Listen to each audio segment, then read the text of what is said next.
Indian team को बहुत बहुत मुबारक विनिंग द चैंपियंस ट्रॉफी। मैं समझता हूँ कि इंडिया को मुबारकबाद देनी चाहिए कि जिस तरीके से उन्होंने एक यहाँ पे क्रिकेट खेली। एज ए फ़ैन हमें बहुत खुशी हुई कि एक अच्छी टीम सब कॉन्टिनेंट की वो डोमिनेट कर रही है because of the good skills. India ने आईसीसी चैंपियंस ट्रॉफी 2025 अपने नाम कर ली है। रोहित शर्मा के पास एक और ट्रॉफी आ चुकी है। जीत गया ना भारत, भारत, भारत। सारी बातों को बिल्कुल उन्होंने साइड पे रख के अपनी क्रिकेट और अपनी परफॉर्मेंस पे गौर किया और एक दफा फिर रोहित शर्मा भारत को ना सिर्फ फाइनल के अंदर उन्होंने पहुंचाया, इस दफा उन्होंने जितवाया भी, जिस तरह T20 वर्ल्ड कप के अंदर उन्होंने जितवाया था। और किसी से मैच नहीं हारे, तो बहुत बहुत मुबारक हो आपको, आपके सिस्टम को, आपके थिंक टैंक को, जितने भी स्टेक होल्डर्स हैं, and even as a nation big congratulations to you guys. उनके सिस्टम की रिफ्लेक्शन है और कुछ भी नहीं है। उनके सिस्टम की राइट वे में राइट प्लानिंग की मैं बात करूँगा। और मैं पहले कह चुका हूँ, दोबारा उसको दोहराऊंगा कि India is playing for a cause and that cause was to win ICC trophies. It never happened before that consistently, and this bunch of players wanted to do that to inspire new generation, and they extremely justifying their talent. क्योंकि जो इनका talent है वो ICC trophy जीतने वाला है white ball cricket में, और वो जस्टिफाई कर रहे हैं अपने टैलेंट को कि हम लोग आईसीसी ट्रॉफी जीतेंगे। That gives a strong legacy to the coming generations. Number one. Number two, attracts a lot of sponsorship for the right reason. Number three, अगर आप इनकी ओवर एक कंप्लीट विन है as a team, not as individual. Rohit Sharma ने as a leadership जो भी role play कर रहे हैं शानदार है। उनका जो चेंज ऑफ प्लेइंग स्टाइल है ये उनका कभी भी नहीं था, लेकिन he wanted to do that, क्योंकि वो जब सेल्फलेस मोड में खेले हैं तो इंडिया की शक्ल बदल गई है, इंडिया के खेलने का स्टाइल बदल गया।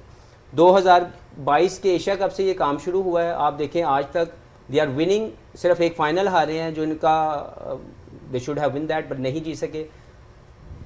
इंडिया के अंदर फाइनल हारे, उसके बाद वेस्ट इंडीज़ में जाके ट्रॉफी जीतते हैं T20 की, आईसीसी चैंपियंस ट्रॉफी इस मरतबा जीत के दिखाते हैं। तो they playing for a cause, और इसमें कोई शक नहीं है कि ये मुझे ज़ाती तौर पर 70s की वेस्ट इंडीज़, लेट 90s से लेके 2015 तक की ऑस्ट्रेलिया, और अब की अगर मैं बात करूं तो India is dominating for the right reason, क्योंकि इनके स्किल्स की एवोल्यूशन जो है वो ऐसी है कि इनको कंडीशन की मोहताज ये टीम नहीं रही। ये स्टेज देखती है और अपने वेल डिफाइंड रोल को एज ए प्लेयर एग्जीक्यूट करती है फॉर द विनिंग कॉज।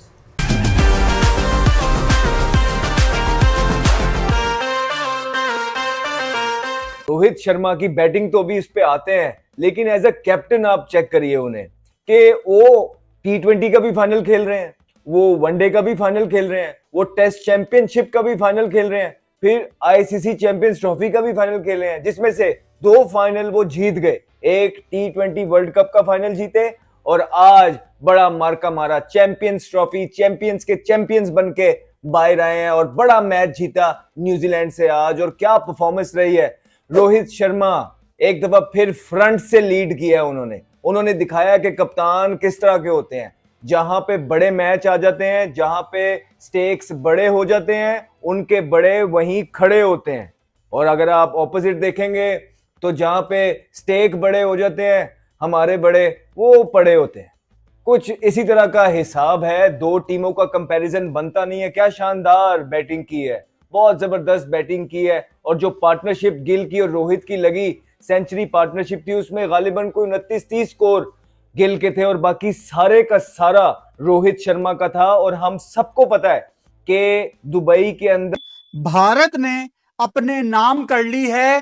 कितनी जरूरत थी इस पार्टनरशिप की जो केएल राहुल और हार्दिक पांड्या ने आखिर में लगाई, अपनी नर्व्स पे काबू रखा और जिस टेम्परामेंट की जरूरत थी उस टाइम सिर्फ उसको फॉलो किया।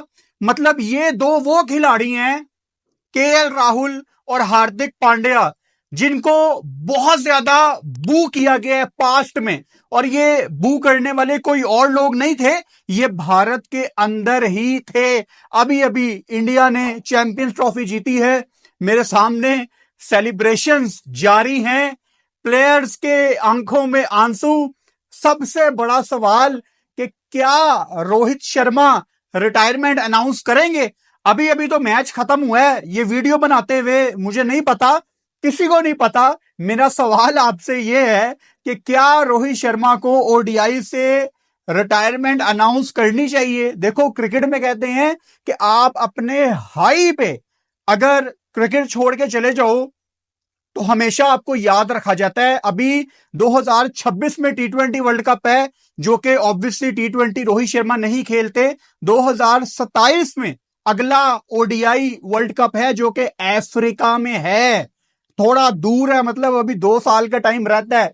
विराट कोहली, अभी उनकी फिटनेस अच्छी खासी है। जडेजा के बारे में काफी लोगों ने पूछा कि शायद जडेजा अपना आखिरी मैच खेलेंगे, थोड़ी देर में हमें पता लग जाएगा। एक तो इस चीज की टेंशन थी कि पता नहीं इंडिया जीतेगा कि नहीं, दूसरी ये टेंशन थी कि आपके जो बड़े 3 दिग्गज प्लेयर हैं, जडेजा, विराट कोहली, रोहित शर्मा, क्या ये इनका आखिरी मैच होगा? ये अभी थोड़ी देर में प्रेजेंटेशन के दौरान हमें पता लग जाएगा। लेकिन क्या इंडिया ने डोमिनेट किया है इस चैंपियंस ट्रॉफी में? यकीन करो, इस आईसीसी चैंपियंस ट्रॉफी 2025 में अगर कोई टीम बिल्कुल कंप्लीट दिखी है तो वो सिर्फ और सिर्फ इंडिया की टीम थी। यानी आपको डे 1 से, वो शुरू में बांग्लादेश वाले मैच में थोड़ा सा मैच फंसा, थोड़ी देर के लिए बांग्लादेश ने बाउंस बैक किया, लेकिन इंडिया आपको पूरे टूर्नामेंट में डोमिनेट करता नजर आया है। जो टीम इंडिया ने सिलेक्ट की थी, मैं इसमें अपने आप को भी शामिल। इतनी अग्रेसिव इनिंग खेलना बहुत मुश्किल है, ये रोहित शर्मा का ही काम था।